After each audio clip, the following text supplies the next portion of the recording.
Welcome back, dear viewers. You're still watching Nile Cruise on Nile TV International from a very special place here in Cairo. A place which we all love to come, a place which we all love to come and visit. A very special place from Al Azhar Mosque here in the heart of Cairo, dear viewers. And in this segment, dear viewers, it's a very important segment where we decided to touch today's episode of Nile Cruise. Ramadan, of course, is an event of great importance to the world's Muslim community, involving a change in the daily routine of a Muslim. Muslims look forward to Ramadan as an opportunity to develop their inner strength and their spiritual selves. While fasting during Ramadan can be seen as one of the exciting periods in the Islamic calendar, children may view fasting as something that is for them not valid. They don't really understand what's fasting yet. For example, they say, we're thirsty, we need to drink water. They go to schools at Ramadan, so it's more hectic. When is the iftar time? They ask. I can't take it. I think I'm about to faint. It's true that fasting for the first time is not easy. However, we always have to make sure that our children continue to challenge themselves to overcome the hunger, to overcome not only the hunger, because Ramadan is not about hunger. Ramadan is about many spiritual things that we learn from, especially and most important, how the needy people live and how we need to understand how they live. And this content, dear viewers, and to know more about the essential steps parents should follow to introduce Ramadan to their kids, we're honored to host Heba Salah, Islamic and Gender Studies researcher at Al Azhar University at Dar al-Ifta. A very good day. Yes, thank you. Yes, Dr. Heba Salah, thank you very much for joining us. You know, Rana, when you were talking about children and what they say. I was laughing. No, you were saying the truth, but you know, but for many children, Dr. Heba, it's all about hunger. It's nothing else. You know, I'm hungry, I'm thirsty. You tell the child, okay, you need to feel for the needy. That they will answer you, let's give them money. I have money in my pocket for my allowance. I have money, so I feel for them. But you know, I don't want to be hungry. I don't want to be thirsty. So what do you tell that child? And first of all, when should you start to teach your children to fast? At which age? And how gradual should it be to make them get used to fasting? Yes, first of all, wish you happy Ramadan and You our too. dear viewers. Actually, children are essential part of every home during Ramadan. And as you said that most of the time they insist on I'm hungry, I'm thirsty. So what's the benefit of preventing me from eating or drinking from Fajr or from the morning till Maghrib or sunset? So if Some of my friends at school broke their fast. Yeah. They are my same age. I saw them eating and drinking. Yeah, children have all the right to ask questions, first of all. For each parent, we have to tell them that children have the right to ask. Asking questions is the best way to teach your child the teaching of religion or prayers or fasting or whatsoever the religion is demanding them to do. First of all, as for fasting, it's like prayer. We have to go gradual with our kids. Actually, the Prophet taught us to start teaching our children prayer at the age of 7. Before this age, let your children see you praying. Right. Children are very great imitators. So give them something great to imitate. So you cannot teach them about fasting while you are not fasting. You cannot teach them and talk them about prayer and they are never seeing you praying or offering prayer. So it starts with the home, inside, parents. The model, the example. The example, educating your children by example. Let me tell you something that most of the children have the right to ask these questions, as you said. Why you are torturing me? Why you are preventing something which is good or lawful? You can give the poor money at any time of the year. This issue, the Quran told us in Surah Al-Baqarah that fasting was prescribed for believers to attain or to achieve taqwa. O believers, fasting was prescribed for you as it was for the people before you, that you might be mindful of God or to fear God. لعلكم تتقون. So we can start with our children with this meaning, the meaning of taqwa. This will start with them to teach them how God is watching you in every act. So you have to respect this and start getting closer to God. The idea of connecting the acts of worship like prayer and fasting with the things that the kids love. You know, make things visual, visualizing things. For example, as for fasting, we can start with the children to start from, for example, from Asr time to Maghrib time. At which age you think children should start, to train and exercise? I think this differs from one child to another. We have, because after all, it's not obligatory until you reach maybe 13, 14, puberty, and to attain puberty. So we are telling parents to take into account the health state of each child and their ability to fast. That's why if the parent is sure that the kid is healthy and can go ahead with fasting, this might start by the age of 7 or 8. This is, I think, to train the kid, start from Asr time to Maghrib time. The idea of starting from Asr and Maghrib is that to let the kid live the time of family gathering at the time for iftar. Right. So the family gathering will give them a sense of joy and happiness, especially with the Egyptian rites at the iftar time and the canon, hearing the canon at the time of Maghrib here in Egypt. So this will give them something to a source of joy. So I'm fasting to attain this joy. So it will remove the feeling of feeling tired and feeling bored by this act of worship. So when I'm sure that the kid is going ahead and things are getting easy with them, whether a boy or girl, so we can let them fast from noon to Maghrib. So when things are getting faster and things are getting smoothly with them, they can go ahead with the full day. So take things gradually. Don't punish your kid if they feel tired during the day and insist on drinking or eating. As you said, it's not obligatory. So I have to take it in a kindness. The Prophet said that kindness makes everything beautiful. And let us remind the parents that the month of Ramadan is the month of mercy. So we have to take this notion while be merciful with your children. Be merciful with your own self and okay, your kids. Heba, on the contrary, I see other children which are very devoted and which really out of their own conscious and out of their own hearts, they really want to fast. They pay so much effort for fasting. They don't want to break their fast even if they're really tired. They want to faint, they're hungry, and you as a mother ask them to go and drink water and break their fast. They refuse totally.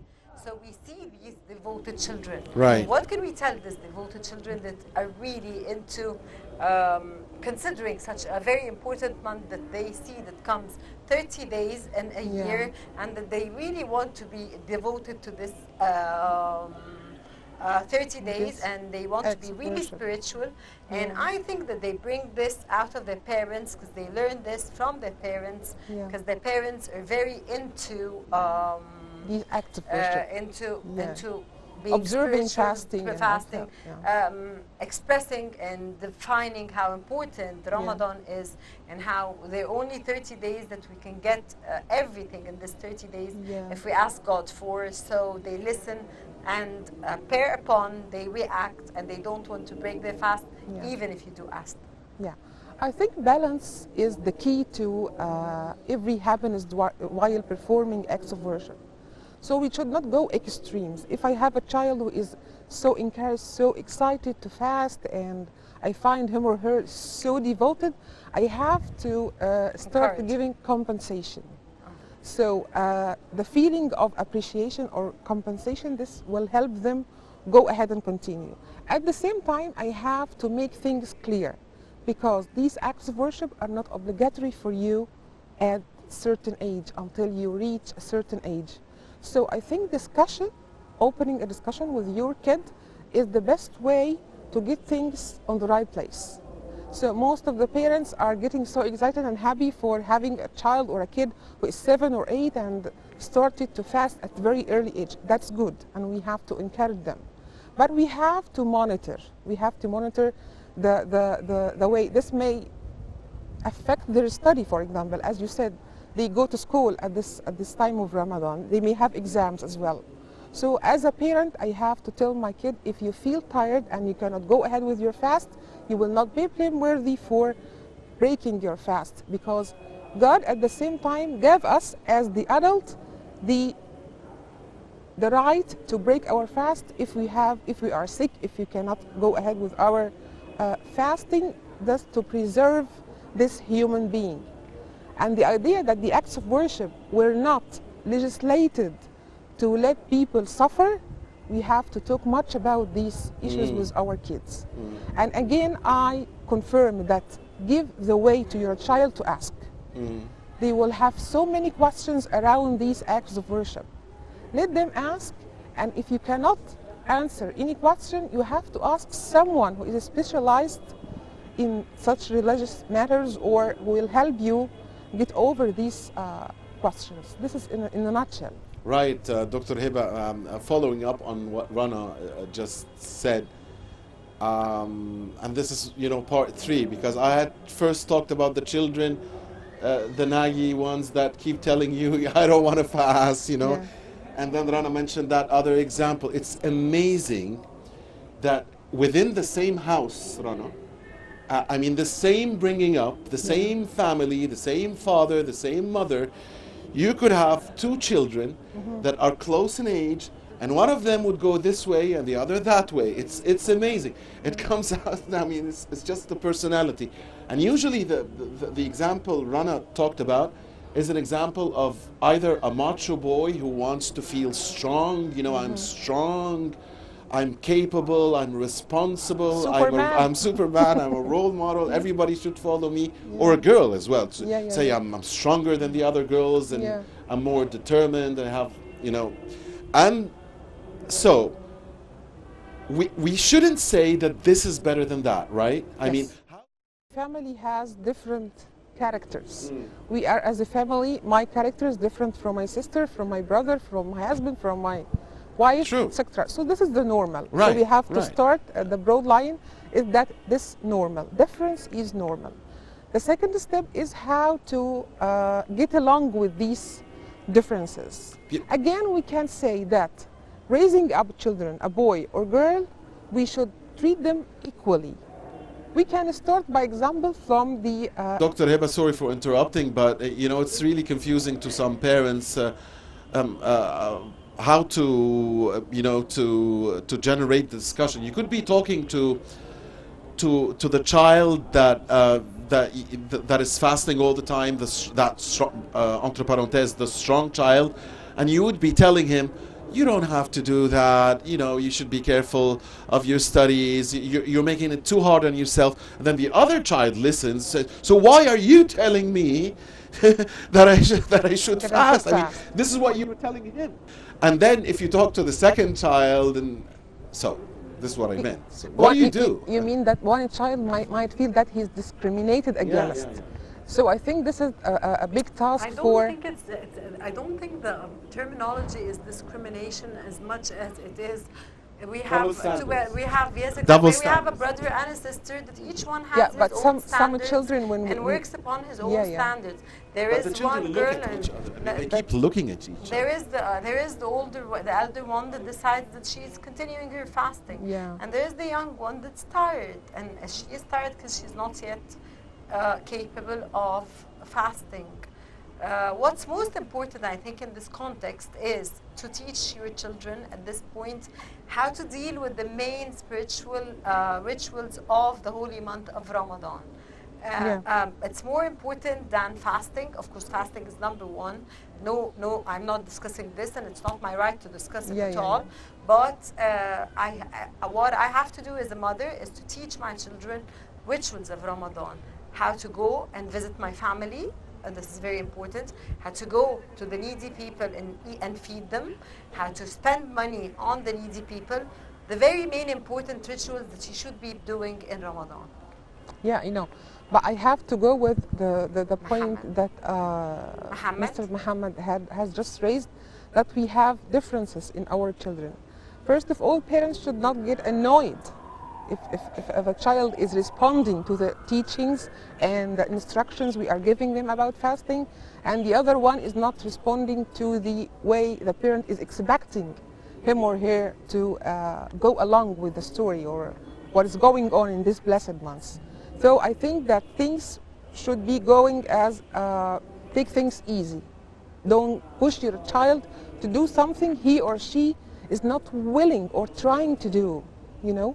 Because it's not obligatory after all. Yes, we are in a state of training, how you are training your child to be a good Muslim, how you train your child to be interacting with the atmosphere going ahead during the month. As you said, Rana, that the family gatherings will teach the children to maintain the ties of kinship. So he's saying that the entire family is gathering at one time for a big meal, you know. Say this is something that you have to maintain after Ramadan. Giving money to the poor. We are giving money to the poor in the blessed month of Ramadan because the reward is doubled in this month. But throughout the year, you have to keep it as a habit, you know, because the charity protects you from bad things. It helps you get more rewards before God, so and so. So I think for myself, I think that Ramadan is a big opportunity for every parent who want to get their children do more acts of worship plus fasting. As you said, fasting is the main rite in this month. But this fasting is attached or accompanied by other acts of worship. We can start talking, not pushing our children to do. Again, to get back to your point, Muhammad, that we should not get annoyed when the child is not responding, and this differs from girl and a boy. Most of mothers say that my girl is responding and she's keep talking, while my boy, for example, is interested in PlayStation and he's fasting, but all the day he's interested in playing just to waste the time. Right. Okay, that's okay, because at the end of the day, he is a child. And we have differences. Some parents, while bringing up their girls or daughters and sons, the upbringing itself brings some differences. For example, we keep pushing girls to help around the house during Ramadan, while the boy is allowed to play or sleep and something like that because he is a boy.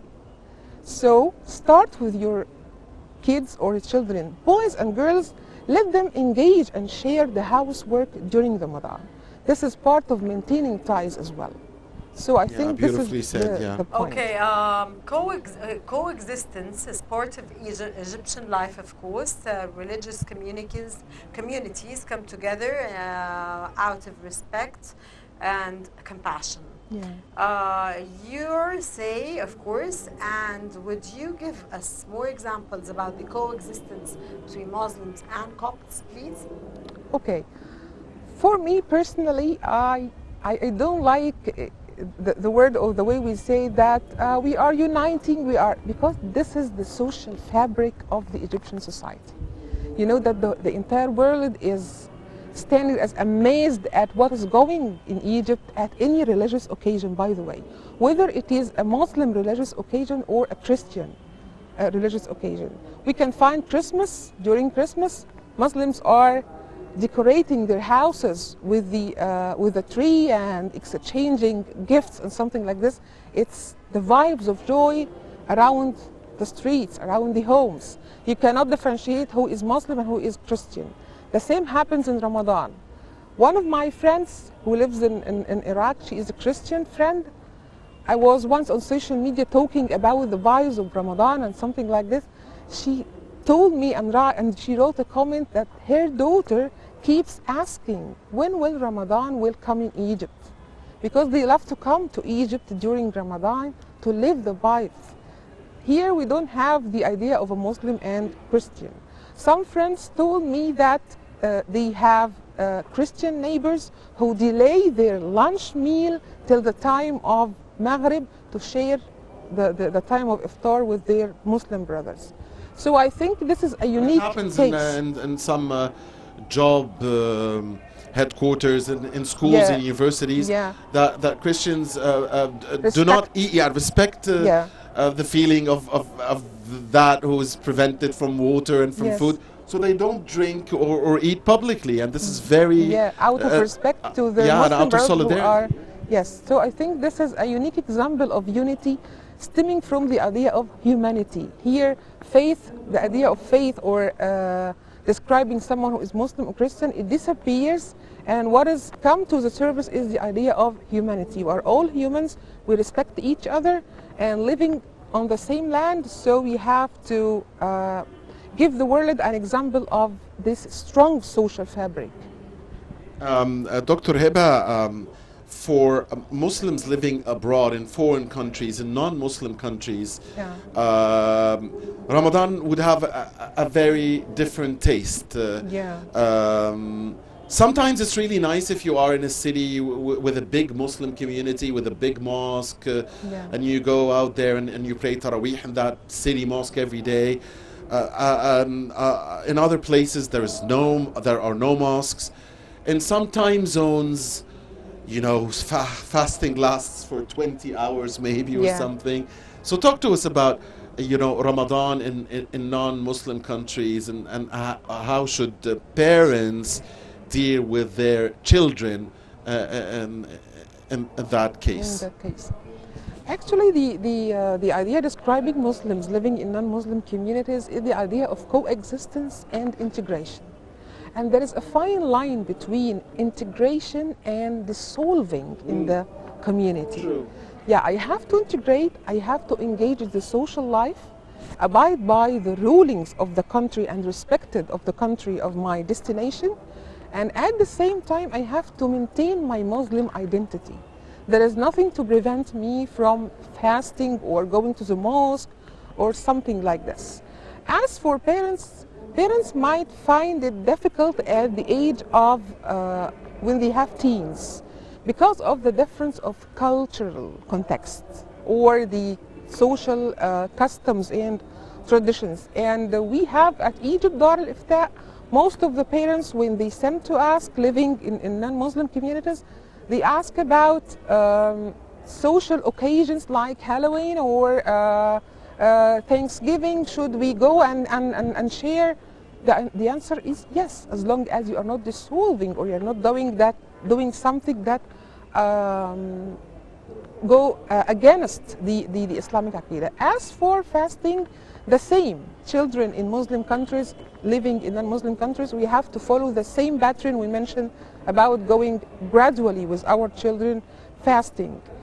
I have recently that most of the mosques during Ramadan take into account the fasting issues of the Muslim students, and they try keep advising them, if you feel tired, please break your fast, and they changed the schedule of the exams based on the start and end of the month of Ramadan. So I think things started to be more easier in the non-Muslim communities when it comes to acts of worship, and the things are different from the last decade, for example. Yeah, that's true. What about and you work at Dar al-Ifta, right? So Yeah. what about the time zones? I mean, the 20-hour fastings and the 22-hour fastings, the 18-hour fasting. Yes. Most of the questions come from Germany, especially Germany, and US, of course, when fasting exceed 19 hours or 18 hours. United So- Kingdom. And United Yeah, and Canada. in London and Yeah. most of You the can imagine the northern countries, Norway, Sweden. Yes, parts of Europe, they ask about this. Most of them are working, most of them are students. So to make things easy and fatwa changes according to the time and conditions of people, we advise people to start fasting from the Fajr time at their country of residence, and start counting the times that people in Saudi Arabia fast. For example, if people in Saudi Arabia fast for 16 hours, for example, they have to count it after the Fajr time and break their fast even if it's not Maghreb as their country of residence, just to get out of this dilemma. But Yeah. most of the Muslims I know or I have witnessed that live abroad, they never abide to this fact. They always abide to the fact that the country they live in, Yeah. the country they They start play it fasting- safer, yeah. Yes, This- the country that they started their This Fajr, comes from something inner they refuse, innate. they refuse I cannot, to go by I cannot this break fatwa my fast while that the sun we are is gonna in the that sky. we're going to wait for 16 hours Yeah. upon Fajr prayers in Saudi Arabia and then continue our fasting for 16 hours and break our fast. They continue till 10 p.m. at night, Yeah. whereas they start at 2 At 2 or a.m. 2:30 3 a.m. Fajr time. Yes, so they fast for a really long But- time. but they the never advice- they never give Yeah. to the idea that they're gonna fast with with Saudi Arabia. But for they are 16 allowed hours. to do this They are to allowed, but preserve. they don't abide Yes, to the to Yeah, fast. many of preserve. them don't, right? Many- You're right. most You're of right. them, most of To them. preserve their, my sister is one of one yeah. of those that lives in the United Kingdom, and she's been living for years and years. And her children grew up today to fast by the times of the United Kingdom, not times of. But she should be advised if this imposed threat on her health for fasting for long hours, she has to abide by these advice to make things easy for her. So we are giving the dispensation for people to follow this fatwa, but people out of feeling shy to do this. How can I break my fast while the sun is still there? Well, it is Yeah. Asr time. Yeah. So it's something psychological. Yeah. It's some I But cannot I do. don't They think want to it's play it shy safe. As much as when It's we, taqwa, as I it's said, really when, simple. when it comes to fasting is always healthy. It's never against Yeah, I your know, health, but fasting- except if you do have a health problem. But This is another fasting, issue. yes, fasting for But, such long hours like in Mohammed some said, cases. they do it taqwa. It's, Yeah, yeah, I it's- know. They decided But to do it certainly for the her sake of children fasting. would like to come and spend Ramadan in Egypt. Wallahi, This is what this is this is it's what been they'll years tell her. They've Yeah. been spending it there. Got used to it. They got used to it. Yeah. Even once I remember that my belated husband went to London and he fasted in London Yeah. because he had days that he had to do. It was fine with him and he did it. No, So- you can. It's great to hear, and yes, I've just like you said, Ran. I've seen people also do like what your sister did, and this is great. But I guess Dr. Heba, in other places, you cannot do that. I mean, what if you live in Alaska? And 6 hours. No, I mean sometimes the sun just doesn't go away. I Yeah. mean sometimes in the summertime, the sun keeps up for weeks. So we I have. was- Yeah, I so- think there's Maghrib. Anyway, I mean the sun is You out don't there have. for You weeks. don't No, have. no, no. You don't the have. sun sun, stays. You don't have sunset. Yeah, you don't have So sunset how for can you weeks or break for your months. fast? They don't have Maghrib. Yeah, and sometimes in Alaska you don't have the sun. Yeah. I mean it's nighttime for months. Yes. During the winter time, you don't even see the sun. So in some and cases. some people live there, and some Muslims live Yeah, there. yeah.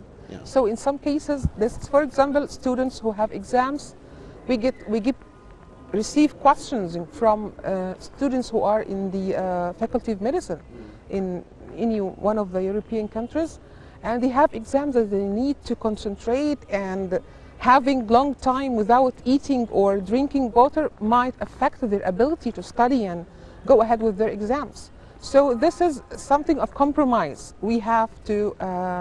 You have to pass. You don't have to miss this big And by month. the way, it's not just Alaska. I mean, it's the northern areas of inhabited areas of the world, Yeah. like in North Russia or Northeast Russia, Where or it's so cold. yeah, in Greenland. I mean, Yeah. there are in northern Canada, in the Yeah. extreme northern Canada. Sometimes this. So I think it's a Pointing out to the personal. point about the students at the Faculty of Medicine, from my own perspective, if it was my daughter, if it was me, if it was any of my children, Yeah. fast. Okay. So it's. I wouldn't give it's them. I wouldn't personal give them the go preferences not to and fast. abilities that differs from one person to another. Remember, Rana, that we were sitting with a member of Dar al-Ifta. I know. We sit with members of Dar al-Ifta to give us their opinion and to give us the right and wrong that we're supposed to be doing in Yes, Islam. and fatwa but is في not- الآخر استفتي قلبك. Yes, And fatwa you is go not with this pending. what your heart wants. You don't go after what Dar al-Ifta says we should do, then we should be doing by the book. It's not like this. Giving advice or a a giving religious advice, or a exactly. religious fatwa is استفتي not قلبك. binding. You come and ask, you have a problem. You come and ask and give you It's advice. exactly, for example, It's up to you yes, whether exactly. to follow it For or example, not. I'm know? going out of context a little bit, but it's like sex selection. When we come to sex selection, a boy and a girl, Yeah. استفتي قلبك, دار الإفتاء approved it. Yes. But when I come to think of it, I don't think of it as That's it's why fine I'm and telling it's you. peaceful with me. Yes, So it's it's not me binding. to decide. Yes, it's not binding, but we have to have clues and keys for the people who are suffering, you know?